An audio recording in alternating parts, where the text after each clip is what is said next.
আসসালামু আলাইকুম ওয়া রাহমাতুল্লাহি ওয়া বারাকাতুহু। বিসমিল্লাহ আলহামদুলিল্লাহ ওয়াসসালাতু ওয়াসসালামু আলা রাসূলিল্লাহ ওয়া আলা আলিহি ওয়া আসহাবিহি আজমাইন, আম্মা বাদ। প্রিয় দর্শক শ্রোতা, আপনাদের প্রত্যেককে স্বাগত জানাচ্ছি নেক্সাস টেলিভিশনের প্রতিদিনকার আয়োজন বেকম্যানস বিস্কিটস নিবেদিত ইসলামী জীবনবিধানের আজকের পর্বে। আজ আমরা আলোচনা করতে চাই রমজানের প্রস্তুতি। প্রিয় দর্শক, প্রত্যেকটা কাজের একটি প্রস্তুতি থাকে। প্রস্তুতি যার যত সুন্দর হবে তার কাজটি তত নিখুঁত এবং সুন্দর হবে। তেমনিভাবে চলছে শাবান মাস, এর পরবর্তী মাসটি হচ্ছে রমাদান। কিন্তু আসলে এই রমাদান মাস পাওয়ার আগে সাহাবাই কেরামের কী দোয়া ছিল, রাসূল সাল্লাল্লাহু আলাইহি ওয়াসাল্লাম এই মাসটাতে কীভাবে প্রস্তুতি নিতেন, সাহাবাই কেরাম কীভাবে প্রস্তুতি নিতেন, আমরা সেই বিষয়গুলো আজকে পর্ব থেকে জানবার চেষ্টা করবো ইনশাআল্লাহ। সেই সাথে আপনাদের করা জীবন ঘনিষ্ঠ অনেক প্রশ্নের উত্তর আমরা দেওয়ার চেষ্টা করব। আপনাদের প্রশ্নের উত্তর এবং সেই সাথে নির্দিষ্ট বিষয়ের আলোকে কথা বলবার জন্য আমাদের মাঝে আমন্ত্রিত হয়েছেন বিশিষ্ট আলেমদ্বীন, দায়ী এবং গবেষক, মাক্কি ফাউন্ডেশনের সম্মানিত chairman Sheikh doctor Ismail makki. আসসালামু আলাইকুম ওয়া রাহমাতুল্লাহি ওয়া বারাকাতুহু। ওয়ালাইকুম আসসালাম ওয়া রাহমাতুল্লাহি ওয়া বারাকাতুহু। শেখ, কেমন আছেন আপনি? আলহামদুলিল্লাহ, আপনারা কেমন আছেন? আলহামদুলিল্লাহ, আল্লাহ রাব্বুল আলামিন ভালো রেখেছেন। আপনার মাধ্যমে আমরা এই বিষয়ে অনেক কিছু নতুন কথা শুনবো ইনশাআল্লাহ। জাযাকুমুল্লাহ খাইরান। আপনাদেরকে অসংখ্য ধন্যবাদ এত সুন্দর আয়োজন করার জন্য এবং সামনে আগত রমাদানের প্রস্তুতি নিয়ে আলোচনার সুযোগ করে দেওয়ার জন্য ইনশাআল্লাহ তাআলা। প্রিয় দর্শক, আপনাদের সঙ্গে আমি আব্দুল কাহার রয়েছি। আপনিও চাইলে আমাদের সাথে যুক্ত হতে পারবেন স্ক্রিনে দেখানো নম্বরে ফোন কলের মাধ্যমে, অথবা নেক্সাস টেলিভিশন ইসলামিক এই পেজের কমেন্ট বক্সে গিয়ে বাংলায় সংক্ষেপে আপনার মূল কথাগুলো যদি আপনারা লেখেন, আমরা আপনার প্রশ্নের উত্তরগুলো জানবার চেষ্টা করব। অনেকেই ধৈর্যহারা হয় অনেক সময় একই প্রশ্ন একাধিকবার 10-20 বার করে থাকেন। আমরা অনুরোধ করব আপনার প্রশ্নটা আমরা দেখা মাত্রই উত্তর দেওয়ার চেষ্টা করব, কিন্তু সেক্ষেত্রে আমাদেরকে বারবার দৃষ্টি আকর্ষণ করবার জন্য একই প্রশ্ন বারবার না দেয় আমরা ভালো মনে করছি। শেখ, শুরুতেই আপনার কাছে আসছি যে রমাদানের প্রস্তুতি আসলে কিভাবে ছিল, সাহাবায়ে কেরাম কি করতেন এবং এই শাবান মাসে আসলে কি কি আমল ছিল, যদি আপনি আমাদেরকে সেগুলো শোনান। আলহামদুলিল্লাহি রাব্বিল আলামিন ওয়াসসালাতু ওয়াসসালামু আলা আশরাফিল আমবিয়াই ওয়াল মুরসালিন নবিয়িনা মুহাম্মদ ওয়া আলা আলিহি ওয়া সাহবিহি আজমাইন, আম্মা বাদ। আল্লাহ সুবহানাহু ওয়া তাআলার দরবারে লাখো কোটি শুকরিয়া এবং রাসূল সাল্লাল্লাহু আলাইহি ওয়াসাল্লামের উপর দরুদ ও সালাম প্রেরণ করে আজকের এই গুরুত্বপূর্ণ আলোচনা শুরু করছি। প্রথমে আপনি সহ যারা আয়োজক রয়েছেন এবং নেক্সাস পরিবারের সকলকে অসংখ্য মোবারকবাদ জানাচ্ছি এত সুন্দর একটি আয়োজন করার জন্য। বিশেষ করে রমাদান হচ্ছে মুমিনের জন্য একটি মৌসুম। সেই মৌসুমকে কেন্দ্র করে আমাদের মুসলিম দিন ও ভাই বোনেরা কী কী প্রস্তুতি গ্রহণ করবেন সেটি গুরুত্বপূর্ণ বিষয় আপনারা নির্ধারণ করেছেন, এই জন্য জাযাকুমুল্লাহু খায়রান। প্রথমেই রমাদান সংক্রান্ত যে বিষয়টি বলতে চাই, রমাদান এটি হচ্ছে মুমিনের গুরুত্বপূর্ণ মৌসুম। রাসূল সাল্লাল্লাহু আলাইহি ওয়াসাল্লাম বলেছেন, মান সামা রমাদানা ঈমানান ওয়া ইহতিসাবা গুফিরা লাহু মা তাকদ্দামা মিন যামবিহি।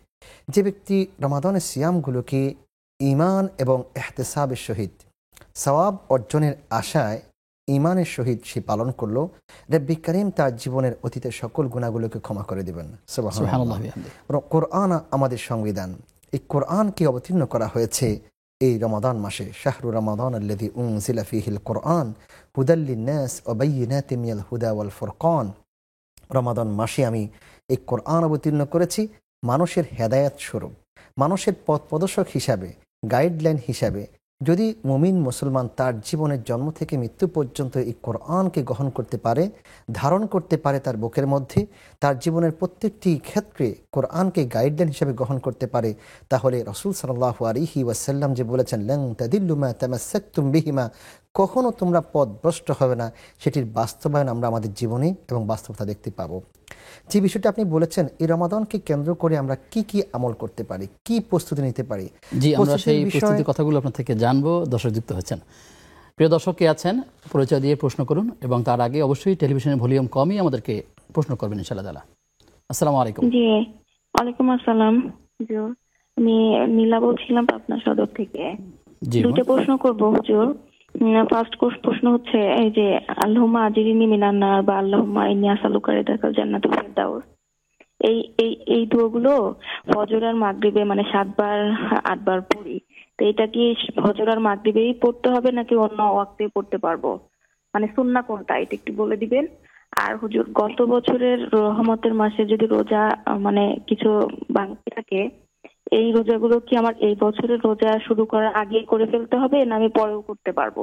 মানে গত বছরের রোজা ধরেন আমার 4-5টা পড়তে হবে, ভাঙতি ছিল, এটা কি এবছরে আগে করে ফেলতে হবে না পরে করতে পারবো, এই বিষয়ে একটু বলবেন। জি, বোন আপনার প্রশ্ন পেয়েছি।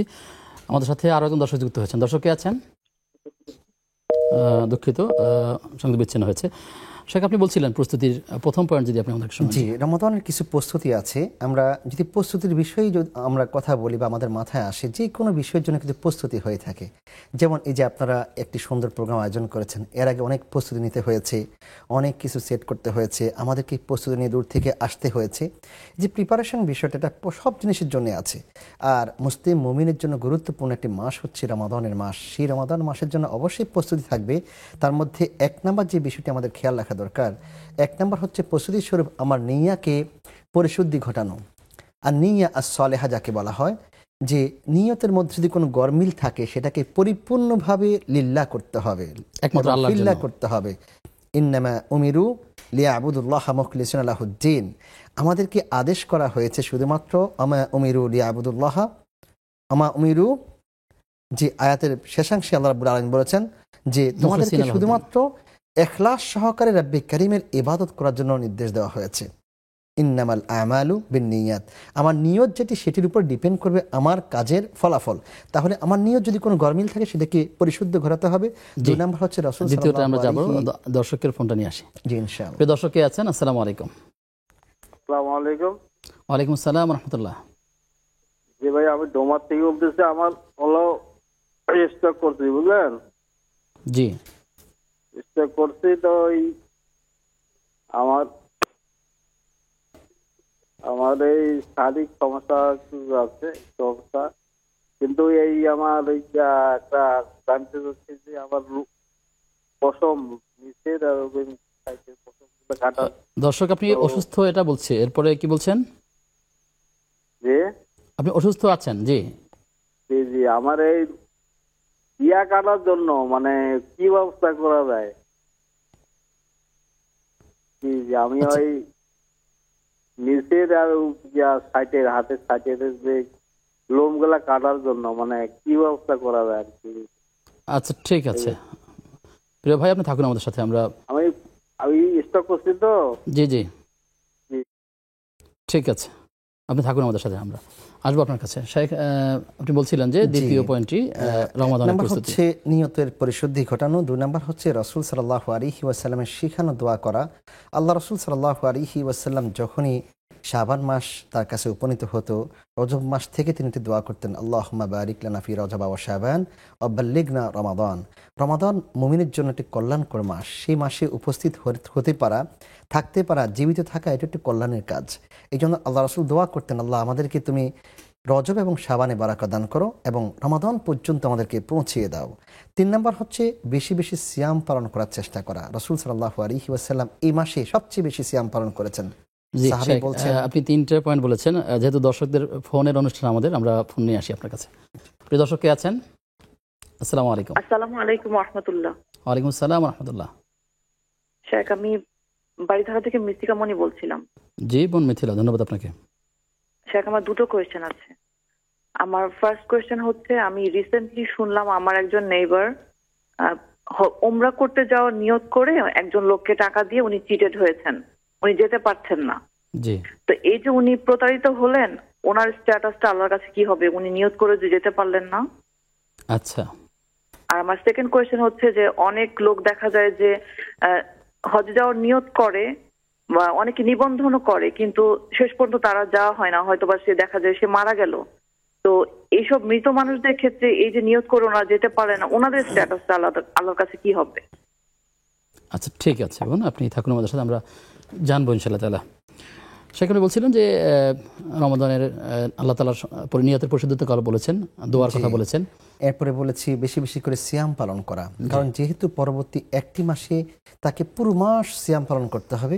এই জন্য এই মাসে, শাবান মাসে যদি সে কিছু সিয়াম পালন করে, তার জন্য রমাদানের সিয়াম পালনগুলো সহজ হয়ে যাবে। এই জন্য রাসূল সাল্লাল্লাহু আলাইহি ওয়াসাল্লাম সবসময় শাবান মাসে বেশি বেশি করে তিনি সিয়াম পালন করতেন, যেটা হাদিসের মধ্যে এসেছে। আল্লাহ রাসূল সাল্লাল্লাহু আলাইহি ওয়াসাল্লামকে আমি দেখিনি যে শাবানের মতো অন্য মাসে সিয়াম পালন করতে। এভাবে তিনি সিয়াম পালনের মধ্য দিয়ে সময় অতিবাহিত করেছেন। 4 নম্বর হচ্ছে মানসিক প্রিপারেশন গ্রহণ করা এবং কোরআনুল কারীম তেলাওয়াত সহ করে আমাকে যে রমাদানে উপনীত হব, সেই রমাদানে আমি কি কি কাজ করব পরিপূর্ণ একটা লিস্ট করা, এবং লিস্ট করে ভালো কাজগুলোকে লিস্ট করে আমি কখন কোনটা করবো, এটা প্ল্যান ওয়াইজ তার পুরো মাসটাকে অতিবাহিত করার জন্য যদি সে প্ল্যান করে প্রথম থেকে, তার জন্য সহজ হয়ে যাবে ইনশাআল্লাহ। ইনশাআল্লাহ। শেখ আমাদের কাছে প্রশ্ন রেখেছেন পাবনা থেকে বন্নিলা, তিনি বলেছেন আল্লাহুম্মা আজরিনি মিনান নার, এরকম বেশ কয়েকটা দোয়ার কথা বলেছেন। এই দোয়াটা শুধু তিনি ফজর এবং সাথেই পড়বেন নাকি অন্য সময়ও পড়া যাবে? কয়বার করে পড়তে হবে আসলে? গুরুত্বপূর্ণ দুটি দোয়া উল্লেখ করেছেন। আল্লাহুম্মা আজরিনি মিনান নার একটি হাদিসের মধ্যে এসেছে, রাসূল সাল্লাল্লাহু আলাইহি ওয়াসাল্লাম বলেছেন যদি কোনো ব্যক্তি মাগরিব এবং ফজরের পরে এই দোয়াটি 7 বার করে পাঠ করে, তাহলে যদি সে ওই দিনে বা রাতে মারা যায়, তাহলে আল্লাহ তাআলা তাকে জাহান্নামের আযাব থেকে মুক্ত করবেন। যদি সে মাগরিবের সালাতের পর পড়ে, তাহলে ওই রাতে মারা গেলে জাহান্নামের আযাব থেকে মুক্তি পাবে। আর যদি সে ফজরের পরে এই দোয়াটি 7 বার পাঠ করে, তাহলে ওই দিনে মারা গেলে জাহান্নাম থেকে মুক্তি পাবে। 2 নম্বর কথা হলো, আরেকটি দোয়া তিনি উল্লেখ করেছেন, আল্লাহুম্মা ইন্নী আসআলুকাল জান্নাহ। এটি একটি গুরুত্বপূর্ণ দোয়া। রাসূল সাল্লাল্লাহু আলাইহি ওয়াসাল্লাম বলেছেন যে ব্যক্তি এই দোয়াটি 3 বার পাঠ করবে, আল্লাহুম্মা ইন্নী আসআলুকাল জান্নাহ, আল্লাহুম্মা ইন্নী আসআলুকাল জান্নাহ, আল্লাহুম্মা ইন্নী আসআলুকাল জান্নাহ, স্বয়ং জান্নাত তার জন্য কাঁদতে থাকে, আল্লাহর কাছে ক্রন্দন করতে থাকে, বলতে থাকে আল্লাহ তোমার এই গোলামটা, তোমার এই বান্দাটা জান্নাত চায়। আল্লাহুম্মা ইন্নী আসআলুকাল জান্নাহ, অর্থটা কি হবে? আল্লাহ আমি জান্নাতে যেতে চাই, আমি তোমার কাছে জান্নাত চাই। ও আল্লাহুম্মা ইন্নী আসআলুকাল জান্নাহ ওয়া নাউযু বিকা মিনান নার। সঙ্গে আমরা এটাও অ্যাড করতে পারি, এই দোয়াটা 3 বার পাঠ করলে জান্নাত তার জন্য প্রার্থনা করতে থাকে, আল্লাহ তুমি তাকে আমার মধ্যে প্রবেশ করিয়ে দাও। আবার জাহান্নাম বলতে থাকে, আল্লাহ সে আমার কাছে আসতে চায় না, তুমি তাকে আমার কাছ থেকে মুক্ত করে জান্নাতে প্রবেশ করাও। সুবহানাল্লাহ। তাহলে আমরা এই দোয়াটি করতে পারি বেশি বেশি করে। এটার জন্য কোনো সময় নেই, জায়গা নেই, আমরা যখন সুযোগ পাবো তখনই করব। আর আল্লাহুম্মা আজরিনি মিনান নার, যেটা হাদিসে এসেছে মাগরিব এবং ফজরের পরে পাঠ করার, ফজর মাগরিব ছাড়াও আমরা পাঠ করতে পারি। এটি হচ্ছে আল্লাহ আমি তোমার কাছে সাধারণভাবে যে কোনো সময় এটা বলা যেতে পারে, সেটা করতে পারি। শুকরিয়া আপনাকে। প্রশ্ন রেখেছেন একই সাথে তিনি যে গত বছরের তার কয়েকটি রোজা রাখা হয়নি রমজানের প্রথম দিকে, সেই রোজাগুলো কি এখন রেখে ফেলবেন নাকি আরো বিলম্ব করবেন? আসলে এই যে রোজাগুলো ছুটে যায় অথবা রাখতে পারেন না, সেই রোজাগুলো রাখার ক্ষেত্রে মূলত সুন্নাহ পদ্ধতিটা কি? জাযাকাল্লাহ খাইর ওয়া জাযাকাল্লাহ খাইর। জীবন প্রশ্ন করেছেন, আসলে এটি তার জন্য প্রশ্ন নয়, এটি সকল মুসলিম বোনদের জন্য প্রশ্ন। আমাদের যে সমস্ত বোনরা মিন্স চলে আসে রমাদানের মধ্যে, অসুস্থ হয়ে পড়েন, তাদের যে মান্থে যে পিরিয়ড রয়েছে সেই সময় তারা সিয়াম পালন করতে পারেন না, অনেকে অন্য কোনো কারণেও কেউ না একজন রোজাদার সাধারণ মানুষ সেও হয়তো ছুটে যেতে পারে, বিষয়টি দুইভাবেই হতে পারে। হতে পারে, সেটি আপনার যদি বিশেষ করে বোনদের ক্ষেত্রে এটি কমন হয়ে থাকে। তো যদি এমন হয় যে 3টা 4টা 5টা রোজা যদি ছুটে যায়, তাহলে তাকে সামনের রমাদানের পূর্বেই সেই রোজাগুলো পরিপূর্ণ করতে হবে। আপনি পুরো একটি বছর সময় পাচ্ছেন, যেহেতু তার ফরজ রোজা, এটি ফরজ রোজা, হ্যাঁ, আরেকটি ফরজ আসার পূর্বেই সেটি রাখতে হবে। তো আমরা সকল বন্ধুদেরকে নসিহা করব, আপনাদের মান্থলি পিরিয়ডের কারণে বা অন্য কোনো কারণে যদি কোনো রোজা ছুটে যায় রমাদানের, সেগুলো পরবর্তী যতটা সম্ভব আগে রেখে সেগুলো শেষ করে ফেলা। জি, দর্শক আছেন আমাদের সাথে। প্রিয় দর্শক কে আছেন? আসসালামু আলাইকুম।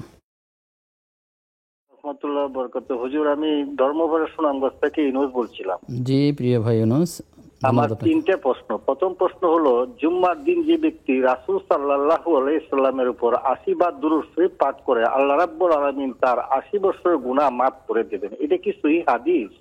আচ্ছা। আর 2 নম্বর প্রশ্ন হলো, হুজুর, যে ব্যক্তি কোনো উজর ছাড়া 3 জুম্মা তরক করে, তার নাম মুনাফিকদের তালিকা লিখে দেওয়া হয়, এটাও হাদিস দ্বারা সাব্যস্ত কিনা? আচ্ছা। আর 3 নম্বর প্রশ্ন হলো, হুজুর, যে ব্যক্তি আল্লাহ ও তার রাসূলকে সন্তুষ্ট করার জন্য লা ইলাহা ইল্লাল্লাহ বলবে, আল্লাহ রাব্বুল আলামিন জাহান্নামের আগুন তার জন্য হারাম করে দেবে, এটা কি সহিহ হাদিস? আচ্ছা, ঠিক আছে প্রিয় ভাই, আপনার 3টে প্রশ্ন আমরা পেয়েছি, আপনি থাকুন আমাদের সাথে, আমরা জানবো ইনশাআল্লাহ। প্রিয় দর্শক, সময় হয়েছে একটা বিরতির, ফিরছি কিছুক্ষণ পর, সাথে থাকুন।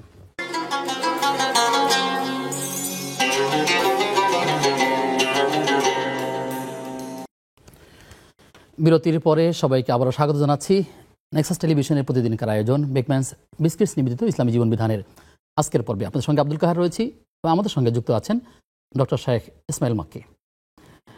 শেখ দোহার থেকে একজন প্রশ্ন পাঠিয়েছেন। তিনি বলেছেন আমি শারীরিকভাবে অসুস্থ, স্ট্রোক করেছিলেন, এই কারণে হয়তোবা তিনি তার কোনো একটা হাত বা শারীরিক কোনো অসুস্থতা রয়েছে।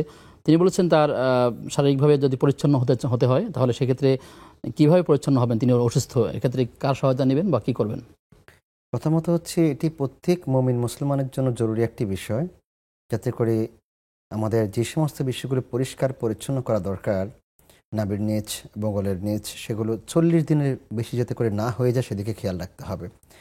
2 নম্বর হচ্ছে এই ভাই যিনি প্রশ্ন করেছেন তিনি অপারগ, তিনি নিজের কাজ হয়তো নিজে করতে পারছেন না বা সেই কাজটি করতে পারছেন না। এই ভাইয়ের জন্য নসিহা হবে, যদি আমাদের বোন অর্থাৎ ওনার ওয়াইফ বেঁচে থাকেন তাহলে সেই বোন তাকে হেল্প করবেন এবং সেই বোনের মাধ্যমে, তার ওয়াইফের মাধ্যমে তিনি সেগুলোকে পরিষ্কার করিয়ে নেবেন। যদি এমনটা হয় যে তার যদি কারো ওয়াইফও না থাকে, তার হেল্প নেওয়ার এরকম কেউ না থাকে, তাহলে তিনি কি করবেন? তাহলে আমরা বলবো আদ-দুরুরাত তুবিহুল মাহদুরাত। প্রয়োজন মানুষকে এমন কিছু বিষয় অ্যালাউ করে, অনুমতি দেয়। সেক্ষেত্রে আপনি যেমনটা আপনার চিকিৎসার ক্ষেত্রে আপনি নার্স এবং ডাক্তারদের হেল্প নিচ্ছেন, সেক্ষেত্রে নার্সদের দ্বারাও আপনি সেটি করতে পারবেন ইনশাআল্লাহ। অর্থাৎ পুরুষ কোনো পুরুষ নার্সের মাধ্যমে, পুরুষ সেবক যারা আছেন তাদের মাধ্যমে, মহিলাদের মাধ্যমে সেগুলো নিতে পারেন ইনশাআল্লাহ। কারণ সেটা তার জরুরত রয়েছে। অনেক সময় মানুষ এই সমস্ত কাজের এগুলোর কারণে পরিপূর্ণভাবে পরিষ্কার পরিচ্ছন্নতা অর্জন করতে পারে না, কষ্ট হয়ে যায়। তো এই জন্য সেগুলো পরিষ্কার পরিচ্ছন্ন করতে হবে। জি, দর্শক আছেন, প্রিয় দর্শক কে আছেন? আসসালামু আলাইকুম। জি, ওয়ালাইকুম আসসালাম ওয়া রাহমাতুল্লাহি ওয়া বারাকাতুহু। আমি মোহাম্মদ আব্দুল আলিম, মিরপুর 13 নম্বর থেকে। জি আব্দুল আলিম ভাই। যে আমি দুইটা প্রশ্ন করতে চাচ্ছি। আমি একটা ছোট্ট মসজিদের দায়িত্বে আছি, কিন্তু আমি অনেকবার চেষ্টা করেছি যে আমরা জানি তো সম্মিলিত মোনাজাত এটা আমাদের রাসূলুল্লাহ সাল্লাল্লাহু আলাইহি ওয়াসাল্লামের ইবাদত দ্বারা সাব্যস্ত না।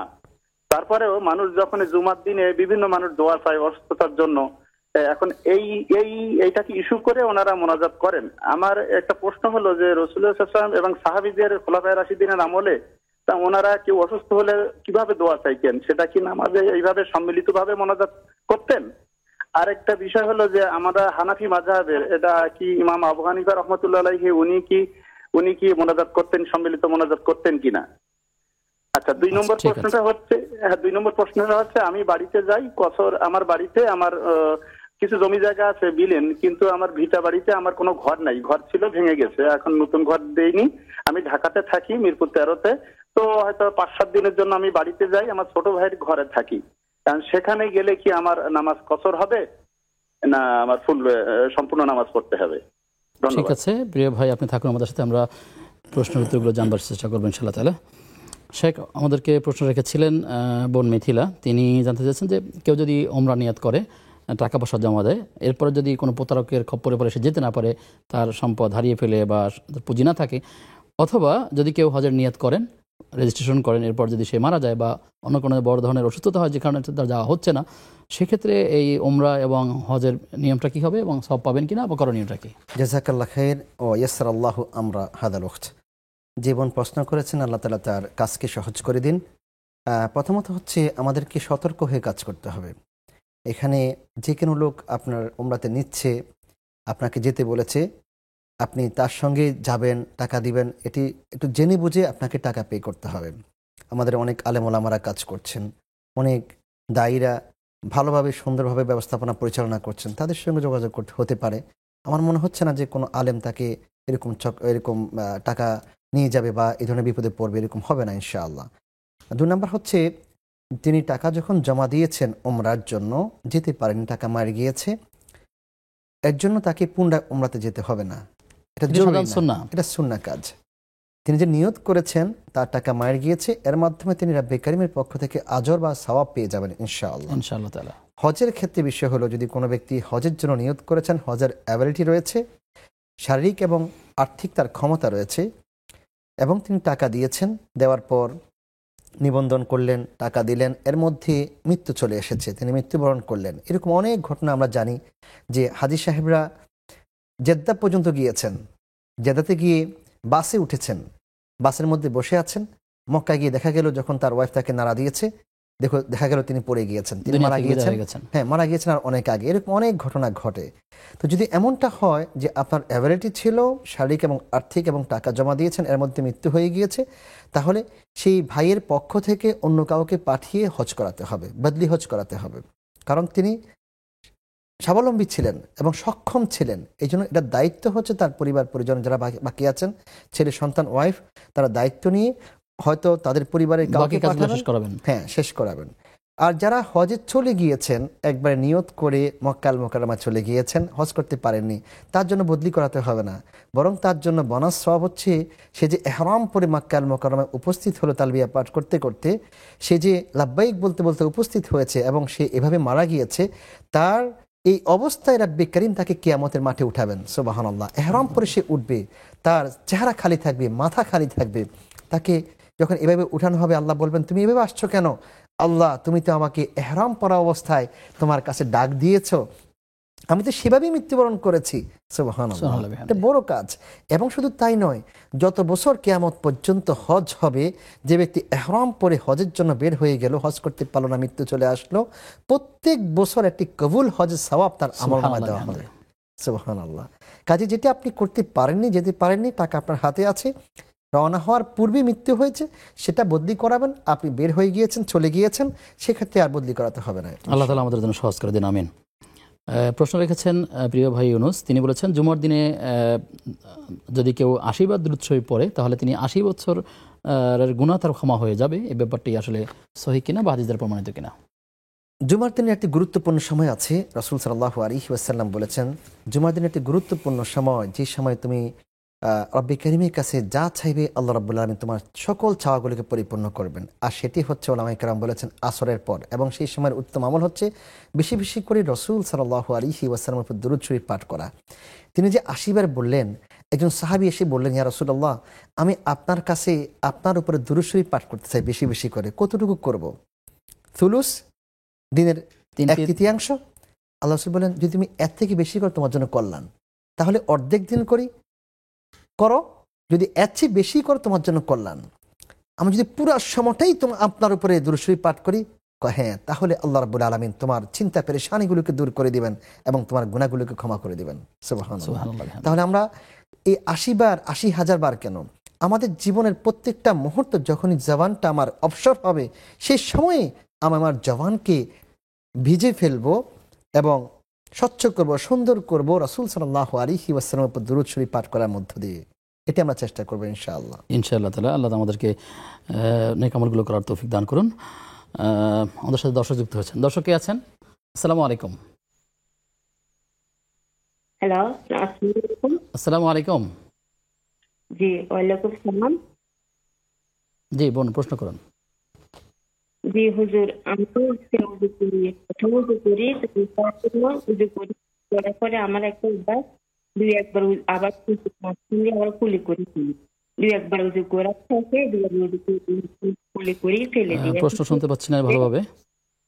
হ্যালো বোন, আপনার প্রশ্নটি যদি আবার করেন, আমরা ভালোভাবে শুনতে পাইনি। হ্যালো, জি জি বলছি যে কি আমি যখন উজু করি উজু পুরা সম্পূর্ণ হওয়ার আগে উজু আবার কুলি করি উজুটা কুলিটা ফেলে দিই, আবার উজু করি, উজু সম্পূর্ণ হলে কি উজুটা হবে?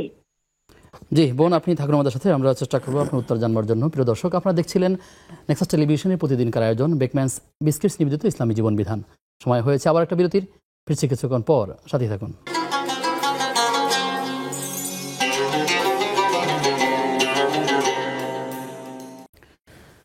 বিরতির পরে সবাইকে আবার আমন্ত্রণ জানাচ্ছি নেক্সাস টেলিভিশনের প্রতিদিনকার আয়োজন ইসলামী জীবন বিধানের আজকের পর্বে। আপনাদের সঙ্গে আব্দুল কাহার রয়েছি, আমাদের সঙ্গে যুক্ত আছেন শেখ ডক্টর ইসমাইল মক্কি। শেখ, আমাদের হাতে প্রশ্ন আছে। আমাদের ভাই ইউনুস প্রশ্ন করেছিলেন যে যদি কেউ পরপর 3টি জুমাত তরক করে, ছেড়ে দেয়, না পড়ে, সেক্ষেত্রে তার নাম কি মুনাফিক হিসাবে গণ্য হবে কিনা, বা কি অপরাধ, এটা কত গুরুতর অপরাধ? জি, এটি অবশ্যই গুরুত্বপূর্ণ বিষয়। এমন একটি হাদিস আছে, যে ব্যক্তি 3টি জুমা পরপর পরিহার করবে, সালাত আদায় করতে পারবে না, সে নেফাক থেকে মুক্ত হতে পারল না এবং নেফাকের মধ্যে নিমজ্জিত হবে। এটি কথা সঠিক। কাজেই আমরা যারা জুমা পড়ার সুযোগ আছে বলতে আমি সুস্থ আছি, অসুস্থ নয়, সেক্ষেত্রে কোনোভাবেই জুমার সালাত পরিহার করা যাবে না, কোনো সালাতে তো পরিহার করা যাবে না। ইন্না সালাতা কানাত আলাল মুমিনিনা কিতাবাম মাওকুতা। এখানে আল্লাহ রাব্বুল আলামিন আমাদের উপরে 5 ওয়াক্ত সালাতকে ফরজ করেছেন। আর জুমার দিনটা হচ্ছে মানুষের জন্য একটি সর্বোত্তম দিন এবং সর্বোত্তম সময়, আমাদের মুসলিমদের মুমিনদের একসঙ্গে মিলিত হওয়ার একটি সুবর্ণ সুযোগ। সেক্ষেত্রে কোনোভাবেই সেটি পরিহার করা উচিত হবে না। জি, প্রশ্ন রয়েছে, আমাদের ভাই আরও প্রশ্ন করেছিলেন যে যদি কেউ কালেমা তাইয়্যিবা পড়ে বা লা ইলাহা ইল্লাল্লাহু মুহাম্মাদুর রাসূলুল্লাহ এই বাক্য পড়ে, তাহলে তিনি জাহান্নামী হবেন কিনা বা এই বিষয়ে আসলে ভাই বলেছেন যে হাদিসের মধ্যে রাসূল সাল্লাল্লাহু আলাইহি ওয়াসাল্লাম বলেছেন, মান ক্বালা লা ইলাহা ইল্লাল্লাহ দাখালাল জান্নাহ। যে ব্যক্তি লা ইলাহা ইল্লাল্লাহ বলবে সে ব্যক্তি জান্নাতে প্রবেশ করলো। এটি সহিহ হাদিস কিনা? এটি সহিহ হাদিস। শুধু এরকম নয়, এরকমভাবে এই হাদিসের আলফাজগুলো অন্যভাবেও এসেছে। মান কানা আখিরু কালামিহি লা ইলাহা ইল্লাল্লাহ দাখালাল জান্নাহ। অন্য হাদিসের মধ্যে এসেছে যে ব্যক্তির সর্বশেষ কালিমা হবে লা ইলাহা ইল্লাল্লাহ, অর্থাৎ ঈমানের সাথে যদি কোনো ব্যক্তি মৃত্যুবরণ করে তাহলে সে জান্নাতে প্রবেশ করবে। এই হাদিসটি সহিহ। জি, আপনার কাছে আসবো। দর্শক রয়েছেন, প্রিয় দর্শক কে আছেন? আসসালামু আলাইকুম। আসসালামু আলাইকুম। ওয়ালাইকুম আসসালাম ওয়া রাহমাতুল্লাহ। হুজুর, আমার দুইটি প্রশ্ন নামাজ সম্পর্ক। জি বোন। হুজুর, আমরা আল্লাহু আকবার করে নিয়ত যেহেতু করি, প্রথম রাকাতে যদি নিয়ত যেহেতু করি, পরবর্তী রাকাতে আবার নিয়ত যেহেতু পড়তে হবে কিনা আরেকবার নিয়ত করে, যেমন ফজরের 2 রাকাত সুন্নতি নিয়ত যেহেতু পড়লাম নিয়ত করে, পরবর্তী ফরজের সময় আবার নিয়ত যেহেতু পড়তে হবে কিনা, এইটা প্রথম প্রশ্ন। আর দ্বিতীয় প্রশ্ন হলো, আমরা প্রতি নামাজের সূরা ফাতিহা পড়ার পর যে সূরা মিলাই যে কোনো নামাজে একের অধিক যখন সূরা পড়বো তখন কি এই বিসমিল্লাহ পড়তে হবে? এইটাই। আচ্ছা, ঠিক আছে বোন, আপনি থাকুন আমাদের সাথে, আমরা জানার চেষ্টা করবো ইনশাআল্লাহ তাআলা। শেখ প্রশ্ন রেখেছেন আমাদের আব্দুল আলিম ভাই। তিনি বলেছেন যে সম্মিলিত মুনাজাত এটি সম্পর্কে আসলে মূল সুন্নাহ পদ্ধতিটা কি? আমাদের মসজিদগুলোতে বিপরীত আমল করা হয়ে থাকে।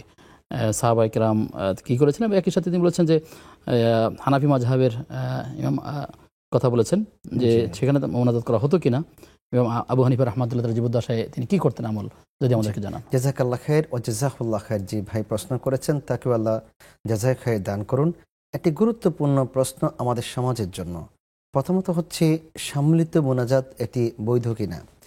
প্রয়োজনে সম্মিলিত মোনাজাত জায়েজ রয়েছে, বৈধ রয়েছে। রাসূল সাল্লাল্লাহু আলাইহি ওয়াসাল্লাম এটিকে বারণ করেননি। যেটি প্রশ্ন হচ্ছে এবং আমাদের দেশের কিছু কিছু বিষয়কে সামনে এনে একটা প্রবলেম তৈরি হয়, সেটি হচ্ছে 5 ওয়াক্ত সালাওয়াতের পর। 5 ওয়াক্ত সালাওয়াত আদায় করার পর কিছু কিছু মসজিদের মধ্যে নিয়মিতভাবে সম্মিলিত মোনাজাত হচ্ছে, এবং যারা নামাজ পড়ছেন তাদের কাছে, আমার কাছে 2-1 দিন পূর্বে আমি একটি মসজিদে নামাজ পড়লাম ঢাকা শহরের। তো সেখানে ইমাম সাহেব তিনি মাগরিবের পরে মোনাজাত করেননি। আমার সঙ্গে একজন ভাই ছিলেন, তিনি বললেন আজকে নামাজের তৃপ্তিটাই পেলাম না। আমি বললাম কেন? তিনি বললেন যে আজকে ইমাম সাহেব মোনাজাত করেনি। আমি বললাম এই মোনাজাতটা কি নামাজের অংশ ছিল? এটা সালাম ফিরানোর পরে তিনি মোনাজাত করেন, তাহলে আপনি মোনাজাত দিয়েছেন নামাজের পরে, আপনি কেন নামাজের তৃপ্তি পেলেন না, নামাজের মজা পেলেন না? নামাজটা একটি সম্পূর্ণ আলাদা জিনিস। বোঝা গেল যে আমরা এই মোনাজাতটাকে নামাজের সঙ্গে মিলিয়ে নিয়েছি। এটি করা যাবে না। আপনার মাধ্যমে এটার পূর্ণতা লাভ করে এরকম একটা বিশ্বাস বা কনসেপ্ট অন্তরের মধ্যে তৈরি হয়েছে বলে তিনি এই কথা বলেছেন। খেয়াল রাখতে হবে, আপনার প্রয়োজন আছে, আপনি অসুস্থ, আপনার আর্থিক প্রয়োজন, আপনার ছেলে অসুস্থ বা অন্য কোনো বিপদে পড়েছেন, যে কোনো প্রয়োজন, আপনি বলবেন কার কাছে? রাব্বি কারীমের কাছে। ইযা সাআলতা ফাসআলিল্লাহ ওয়া ইযা ইসতাআনতা ফাসতাঈন বিল্লাহ। যখন তুমি চাইবে তুমি রাব্বি কারীমের কাছে চাইবে। তোমার যদি একটি জুতার ফিতাও ছিঁড়ে যায়, হাদিসে এসেছে, সেটিও তুমি তোমার রবের কাছে চাও। সুবহানাল্লাহ। তাহলে আমাদেরকে চাইতে হবে আল্লাহর কাছে। এখন 19 বা 20টি জায়গার মধ্যে হাত তুলে দোয়া করা জায়েজ আছে। তার মধ্যে একটি হচ্ছে যদি আপনার প্রয়োজন রয়েছে, আপনি অসুস্থ, আপনার কোনো জিনিসটা বেকারের কাছে বলা দরকার মনে করছেন, সেক্ষেত্রে আপনি হাত তুলে দোয়া করতে পারেন, এতে কোনো সমস্যা নেই। তাহলে এখন যারা দোয়া চাচ্ছেন, তিনি যে বিষয়টি উল্লেখ করলেন জুমার দিনে অনেক লোকরা দোয়া চায়, অনেক বোনেরা অনেক হাজত রয়েছে, দোয়া চেয়েছেন। সেক্ষেত্রে তিনি একত্রে সকলের জন্য হাত তুলে দোয়া করতে পারেন। কারণ যারা জুমার নামাজে উপস্থিত হয়েছে বা নামাজের মধ্যে উপস্থিত হয়েছে, সেখানে আল্লাহর অনেক নেক বান্দা থাকতে পারেন, আল আবেদ সালেহ থাকতে পারে।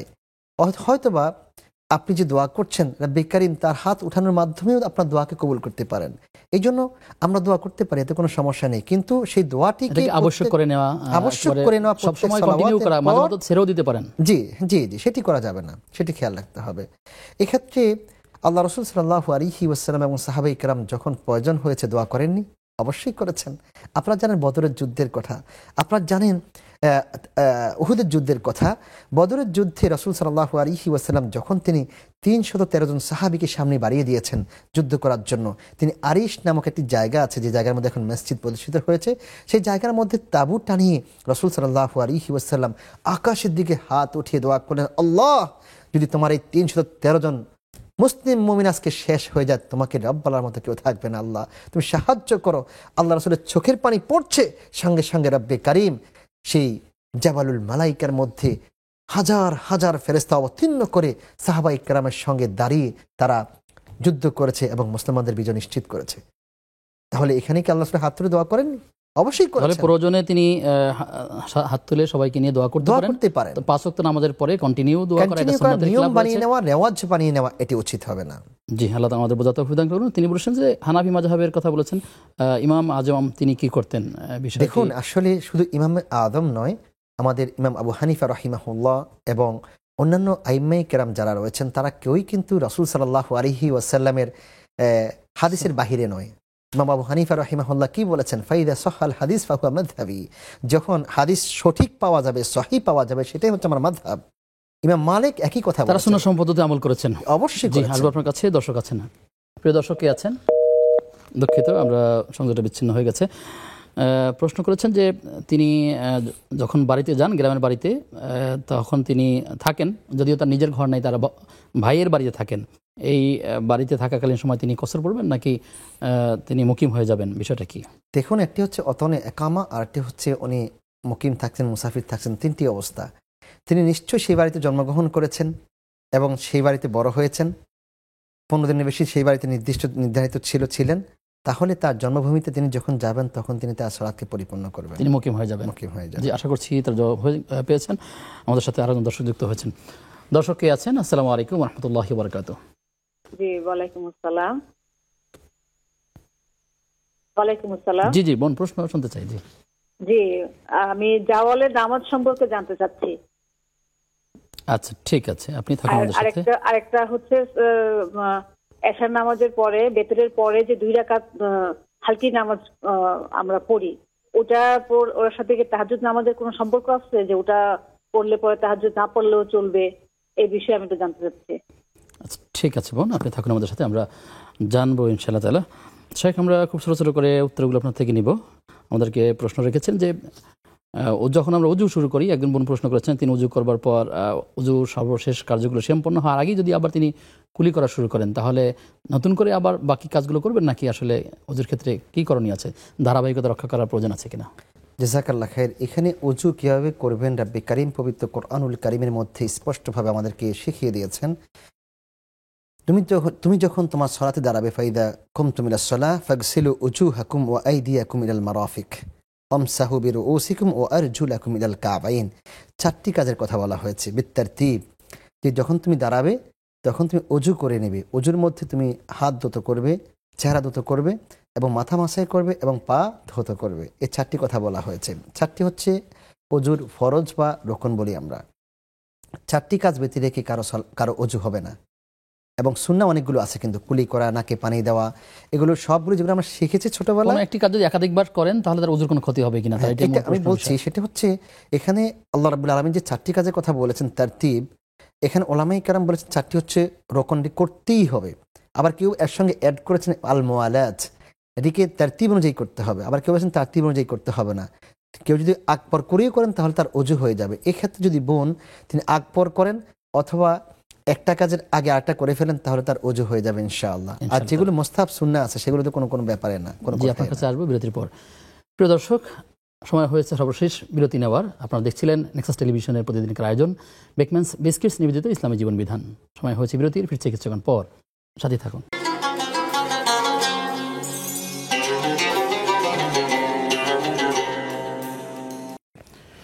বিরতির পরে আমরা আবারও ফিরে এলাম নেক্সাস টেলিভিশনের প্রতিদিনকার আয়োজন বেকম্যানস বিস্কিটস নিবেদিত ইসলামী জীবন বিধানের আজকের পর্বে। শেখ আমাদেরকে প্রশ্ন রয়েছে, আমাদেরকে বোন প্রশ্ন করেছিলেন যে তিনি যখন সালাতে দাঁড়ান তিনি জায়নামাজের দোয়া যেটি আমাদের দেশে প্রচলন আছে ইন্নী ওয়াজ্জাহাতু, এটা কি প্রতি রাকাতেই পড়বেন অথবা তিনি সুন্নতের ক্ষেত্রে পড়েছেন, আবার ফরজ যখন শুরু করবেন তখনও পড়বেন কিনা, আর এটি আসলে সালাতে দাঁড়ানোর সময় পড়তে হয় কিনা, এটি আসলে কোন সময় পড়া সুন্নাত? সুবহানাল্লাহ, জাযাকাল্লাহ খাইর ও জাযাকুমুল্লাহ খাইর। আমার বোনকে আল্লাহ তাআলা উত্তম প্রতিদান দান করেন, গুরুত্বপূর্ণ প্রশ্ন করেছেন। আমরা ছোটবেলা থেকে দেখে আসছি যে এই কাজটি অনেকেই করে থাকেন। এটা ভালো দিক, ভালো কাজ যে ইন্নী ওয়াজ্জাহতু ওয়াজহিয়া লিল্লাযী ফাতারাস সামাওয়াতি ওয়াল আরদ, আমি আল্লাহর জন্য দাঁড়িয়েছি, এটা বলা। কিন্তু মনে রাখতে হবে এটি নামাজের ভিতরের নয়, এটি নামাজের ভিতরের কাজ নয়। আপনি যখন দাঁড়িয়েছেন নিজেকে জাস্ট আল্লাহর দিকে মনোনিবেশ করছেন, সানা একটা নামাজের ভিতরের কাজ, এটা বাইরে করছে আর কি। প্রশ্নটা হলো যে এটা কিন্তু আপনার এখানে দুটা বিষয় কিন্তু শেষ। একটা হচ্ছে আমাদের দেশে মুসল্লার মধ্যে দাঁড়িয়ে এই দোয়াটা পড়ে, তারপর তাকবীর তাহরিমা পড়ে, তারপর সানা পড়ে। সানা কিন্তু আলাদা, সানাটাকে আলাদা করছে আর কি, আলাদা জিনিস। হ্যাঁ, কিন্তু আবার সানার ক্ষেত্রে অনেকে এটা পড়েন। হ্যাঁ, তো এই জন্য যদি আপনি এটি সালাতের বাহিরের অংশ হয় শুধুমাত্র প্রথমেই আপনি দাঁড়িয়ে পড়লেন, না পড়লেও সমস্যা নেই। আর সানার ক্ষেত্র নামাজের মধ্যে প্রত্যেক নামাজের জন্য একটি সানা। আপনি যখন তাকবীরাতুল ইহরাম দিয়ে সালাত শুরু করলেন, তারপর সানা পড়লেন, তারপর সূরাতুল ফাতিহা পড়বেন, তারপর অন্য সূরা মিলাবেন। এটি বাইরে পড়া সুন্নাত নাকি ভিতরে পড়া সুন্নাত? আসলে না, এখানে সানা অনেকগুলো আলফাজ আছে। জি, সুবহানাকাল্লাহুম্মা ওয়া বিহামদিক ওয়া তাবারাক ইসমুক ওয়া তাআলা জাদ্দুক ওয়া লা ইলাহা গায়রুক, এটা একটা আলফাজ আছে। এখন এটা বলেন ইন্নী ওয়াজ্জাহতু ওয়াজহিয়া লিল্লাযী, এটা একটা আলফাজ আছে। এছাড়া রাসূল সাল্লাল্লাহু আলাইহি ওয়াসাল্লাম আরটি সানা কিন্তু জায়নামাজের দোয়া বলে যেটা আমাদের দেশে প্রচলন আছে, এটা কি আসলে? আমি এটাই বলতে চাচ্ছি, জায়নামাজের দোয়া বলতে এটি হচ্ছে নামাজের সম্পূর্ণ বাহিরে। যদি আপনি এটি নামাজ শুরু করার পূর্বে করার আমল বলে থাকেন, বুঝিয়ে থাকেন, তাহলে মনে রাখতে হবে এটা একবারই পড়বেন যখন আপনি মুসাল্লাতে দাঁড়িয়েছেন। এটা না পড়লেও সমস্যা নেই, পরে জাস্ট আপনি আল্লাহর জন্য নিজের মনোনিবেশকে বাড়িয়ে দিলেন যে আমি আল্লাহর জন্য দাঁড়িয়েছি, অর্থাৎ যখন আমি আল্লাহর সামনে দাঁড়াবো তখন আমার মনোনিবেশটা একটু বৃদ্ধি পাবে ইনশাআল্লাহ। জি, ইনশাআল্লাহ। প্রশ্ন করেছেন যে প্রত্যেক রাকাতে সূরা ফাতিহা যখন পড়বেন তিনি বিসমিল্লাহ বলবেন কিনা? জি, এক্ষেত্রে উলামায়ে কেরামের ভিন্ন মত রয়েছে। কেউ বলেছেন যে সালাতের মধ্যে বিসমিল্লাহ বলতে হবে না, আবার কেউ বলেছেন যে সূরা মিলানোর সময় তিনি বিসমিল্লাহ বলবেন, অর্থাৎ সূরাতুল ফাতিহা পড়ার শুরুতে বিসমিল্লাহ বলবেন এবং যখন সূরা মিলাবেন তখন তিনি বিসমিল্লাহ বলবেন। এটা আরেকটা ভিন্ন একটা মত। এবং কেউ বলেছেন করবেন, কেউ বলছে করবে না। আচ্ছা, এক বোন প্রশ্ন করেছেন যে ঝাওয়ালের নামাজ বলতে আসলে কি বোঝায়, এবং তার একটা প্রশ্ন হচ্ছে ইশার সালাতে হানাফি ইশার সালাতে যদি তিনি হালকি নামাজ পড়েন তাহলে তিনি তাহাজ্জুদের সালাতের সওয়াব পাবেন বোন কিনা? হয়তো বা জাওয়াল দ্বারা বুঝিয়েছেন সূর্যোদয়, অর্থাৎ যখন সূর্য উদিত হয় সেই সময় সালাতুদ দোহা তিনি আদায় করবেন। এটি গুরুত্বপূর্ণ সালাহ। রাসূল সাল্লাল্লাহু আলাইহি ওয়াসাল্লাম তার প্রিয় সাহাবী আবু হুরায়রা রাদিয়াল্লাহু তাআলা আনহুকে তিনি উপদেশ দিয়েছেন এবং তিনি বলেছেন আওসানি খলিলি বিসালাস, আমার খলিল আমাকে তিনটা বিষয়ে ওসিয়ত করেছেন। একটি হচ্ছে আমি যেন সালাতুদ দোহা নিয়মিত আদায় করি। এটি হচ্ছে আমার শরীরের অঙ্গ প্রত্যঙ্গের প্রতিটি জোড়ার জন্য এগুলি কাফারা হয়ে যায়। কাজে আমরা সুযোগ পেলে সালাতুল জাওয়াল বা দোহা আদায় করে নেবেন ইনশাআল্লাহ। আরটি বলেছেন কি যেন হালকি নামাজ, ইশার নামাজের পরে 2 রাকাত। এশার পরে আপনি চাইলে অনেক সালাত আদায় করতে পারেন, কিন্তু এটি তাহাজ্জুদ নয়। তাহাজ্জুদ কিয়ামুল লাইল এটি শুরু হয়, যদিও এশার পর থেকে অনেক ওলামায়ে কেরামের সময় শুরু হয়, কিন্তু বেসিক্যালি টাইমটা শুরু হয় রাতের 2/3 পর, অর্থাৎ রাত 1টার পর থেকে শুরু হয়। সেই সময় আপনি কিয়ামুল লাইল বা তাহাজ্জুদ পড়তে পারেন। এর আগে যদি আপনি সুন্নাহ পড়েন কোনো সমস্যা নেই, এবং এটা পড়ার কারণে ভিতির পরে পড়লেও কোনো সমস্যা হবে না। জি, আশা করছি তা বোন তার জবাব পেয়েছেন। শেখ আমাদেরকে অনলাইনে প্রশ্ন রেখেছেন মুবাশশিরা নূর, তিনি জানতে চাচ্ছেন যে টেলিভিশনে যখন ইসলামী অনুষ্ঠানে মোনাজাত করা হয়ে থাকে তখন তিনি যখন মোনাজাত করবেন সেক্ষেত্রে কিবলার দিকে ফিরে করতে হবে কিনা, আর টেলিভিশনে মোনাজাতের সাথে মোনাজাত ধরা জরুরি কিনা? দেখুন, দোয়ার আদব হচ্ছে কাবার দিকে ফিরে করা, কিন্তু এই কাবার দিকে ফিরিয়ে দিয়ে করতে হবে এরকম না। আপনি আইনামা তুয়াল্লু ফাসাম্মা ওয়াজহুল্লাহ, আপনি যেখানে যে অবস্থায় থাকেন সেখানে আপনি দোয়া করতে পারেন, কোনো সমস্যা নেই। আর টেলিভিশনের সঙ্গে মোনাজাত ধরা জরুরি নয়। আপনি আপনার যখন চাওয়া পাওয়া রয়েছে সেগুলো আপনি কায়মনোবাক্যে এবং নিবিড়ভাবে রব্বে কারিমের কাছে উপস্থাপন করুন, হাত তুলে দোয়া করুন, আল্লাহ তাআলা আপনার দোয়াগুলোকে কবুল করবেন ইনশাআল্লাহ তাআলা। মাহফুজা মুস্তফা তিনি এই আইডি থেকে প্রশ্ন করেছেন যে বোনেরা যদি ঔষধ খেয়ে তার মিন্স বন্ধ করেন, সেটি করলে তার গুনাহ হবে কিনা? দেখুন, মিন্স বন্ধ করার এখানে কয়েকটি পর্যায় রয়েছে। যদি কেউ ওমরাতে যাচ্ছেন, হজে যাচ্ছেন, যে হজ এবং ওমরা নির্দিষ্ট সময় তাকে পরিপূর্ণ করতে হবে। যেমন ধরুন আমাদের বোনরা যারা ওমরা যাচ্ছেন 15 দিন সময় পাচ্ছেন, 1 সপ্তাহ সময় পাচ্ছেন মক্কাতে। এখন যদি তার ওই সময়ে মেন্স শুরু হয়ে যায়, চলমান থাকে, তাহলে সে মক্কার মধ্যে গিয়ে তাওয়াফ সাই করতে পারবে না।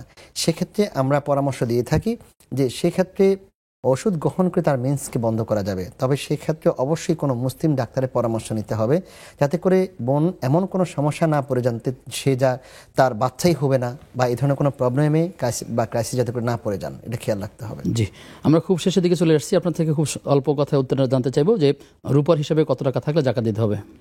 দেখুন, রূপার নিসাব হলো 52.5 তোলা। যদি কারো পরিমাণ রূপা কারো কাছে থাকে তাহলে তার উপর জাকাত ফরজ হবে। তো বর্তমান বাজার রেটে আমার কাছে মনে হয়েছে যে 52.5 তোলা রূপার দাম হয়তো বা সর্বোচ্চ 60,000 টাকা। যদি কারো কাছে 60,000 টাকা থাকে তার প্রয়োজনীয় আসবাবপত্রের বাহিরে, তাহলে তার উপর জাকাত ওয়াজিব হবে বা ফরজ হবে। জি, সৈয়দ মিম এআইডি থেকে জানতে চাচ্ছেন, বিবাহিত এবং অবিবাহিত মেয়েদের ইবাদতের ক্ষেত্রে কোনো পার্থক্য আছে কিনা? দেখুন, আমরা প্রত্যেকে হচ্ছে আল্লাহর বান্দা। বিবাহিত অবিবাহিতের ইবাদতের মধ্যে কোনো পার্থক্য নেই। রাব্বি কারিম যেগুলো আমাদের জন্য ফরজ করেছেন সেগুলো অবশ্যই আমাদেরকে পালন করতেই হবে। সেক্ষেত্রে আমাদের কোনো ছাড় নেই। রাসূল সাল্লাল্লাহু আলাইহি ওয়াসাল্লাম বলেছেন, বোনরা যদি 4টি কাজ করতে পারে তাহলে তারা জান্নাতের যে কোনো ডোর দিয়ে জান্নাতের মধ্যে প্রবেশ করতে পারবে। যখন তারা 5 ওয়াক্ত সালাতগুলো আদায় করবে, রমাদানের সিয়ামগুলো পালন করবে, স্বামীর আনুগত্য করবে এবং নিজের লজ্জাস্থানকে হেফাজত করবে। এটা প্রত্যেক বোনের জন্য সমান। কিন্তু বিয়ের পরে আরেকটি অতিরিক্ত হচ্ছে স্বামীর আনুগত্য করা, তার জন্য অনেক জরুরি এবং আবশ্যক। কারণ স্বামীর রেদা ছাড়া, সন্তুষ্টি ব্যতিরেকে কোনো মহিলা জান্নাতে যেতে পারবে না। জি, শেখ প্রশ্ন করেছেন সৌদি আরব থেকে। তিনি জানতেছেন, আমার ওয়াইফ, তিনি মা হতে চলছেন, তিনি স্বপ্নে দেখেছেন তার যদি ছেলে হবে এবং তার নাম রাখবেন মিরাজ। আসলে এই স্বপ্নে দেখেছেন তার সন্তানকে মেয়েরাজ নাম রাখা, এটি আসলে তিনি করবেন কিনা বা অ্যাভয়েড করবেন কিনা? স্বপ্নের মাধ্যমে কোনো জিনিস শরীয়তের ওয়াজিব হয় না এবং তরক হয় না। যদি কোনো স্বপ্নের মাধ্যমে সে হারামকে হালাল করা দেখায়, সেটি তার জন্য জরুরি নয়। আবার হালালকে হারাম করা দেখা, সেটিও তার জন্য মানা জরুরি নয়। হ্যাঁ, যদি স্বপ্নটা এমন হয় যে স্বপ্নের মাধ্যমে শরীয়তের আলোকে কোনো ভালো জিনিস তিনি দেখেছেন, তাহলে সেটি বাস্তবায়ন করতে পারেন, কোনো অসুবিধা নেই। তবে এক্ষেত্রে যদি স্বপ্ন দেখেছেন যে তার সন্তানের নাম রাখবেন, সন্তান হলো মেয়ে, নাম দেখেছেন স্বপ্নে ছেলের নাম, তাহলে কি ছেলের নামে রেখে দিবেন? না, সেটিও রাখা জরুরি নয়। যদি এমনটা হয় তিনি নাম স্বপ্নে দেখেছেন মেরাজ রাখার জন্য তার ছেলে হয়েছে, তাহলে তিনি রাখতে পারেন, কোনো সমস্যা নেই। জি শেখ, আর সময় করতে পারছি না। আমরা আরও কিছু প্রশ্ন ছিল অনলাইনে, আমরা সময় পেলে পরবর্তীতে আবারও এই প্রশ্ন উত্তর জানবো। আপনাকে ধন্যবাদ জানিয়ে আপনার থেকে বিদায় নিচ্ছি। জাযাকাল্লাহ খাইর, আপনাদেরকেও অসংখ্য ধন্যবাদ এত সুন্দর পরিবেশ করে দেওয়ার জন্য। আমিন আমিন। প্রিয় দর্শক, আজ আমরা আলোচনা করছিলাম রমাদানের প্রস্তুতি। অবশ্যই আমরা বিষয়গুলো খেয়াল রাখবো। আর যেই কথাগুলো আলোচনা হলো, আল্লাহ তাআলা আমাদেরকে সেই কথাগুলো পালন করবার তৌফিক দান করুন। আজ এ পর্যন্তই। আগামী অনুষ্ঠান দেখবার আমন্ত্রণ জানিয়ে আজকের মধ্যে বিদায় নিচ্ছি। আসসালামু আলাইকুম ওয়া রাহমাতুল্লাহি ওয়া বারাকাতুহু।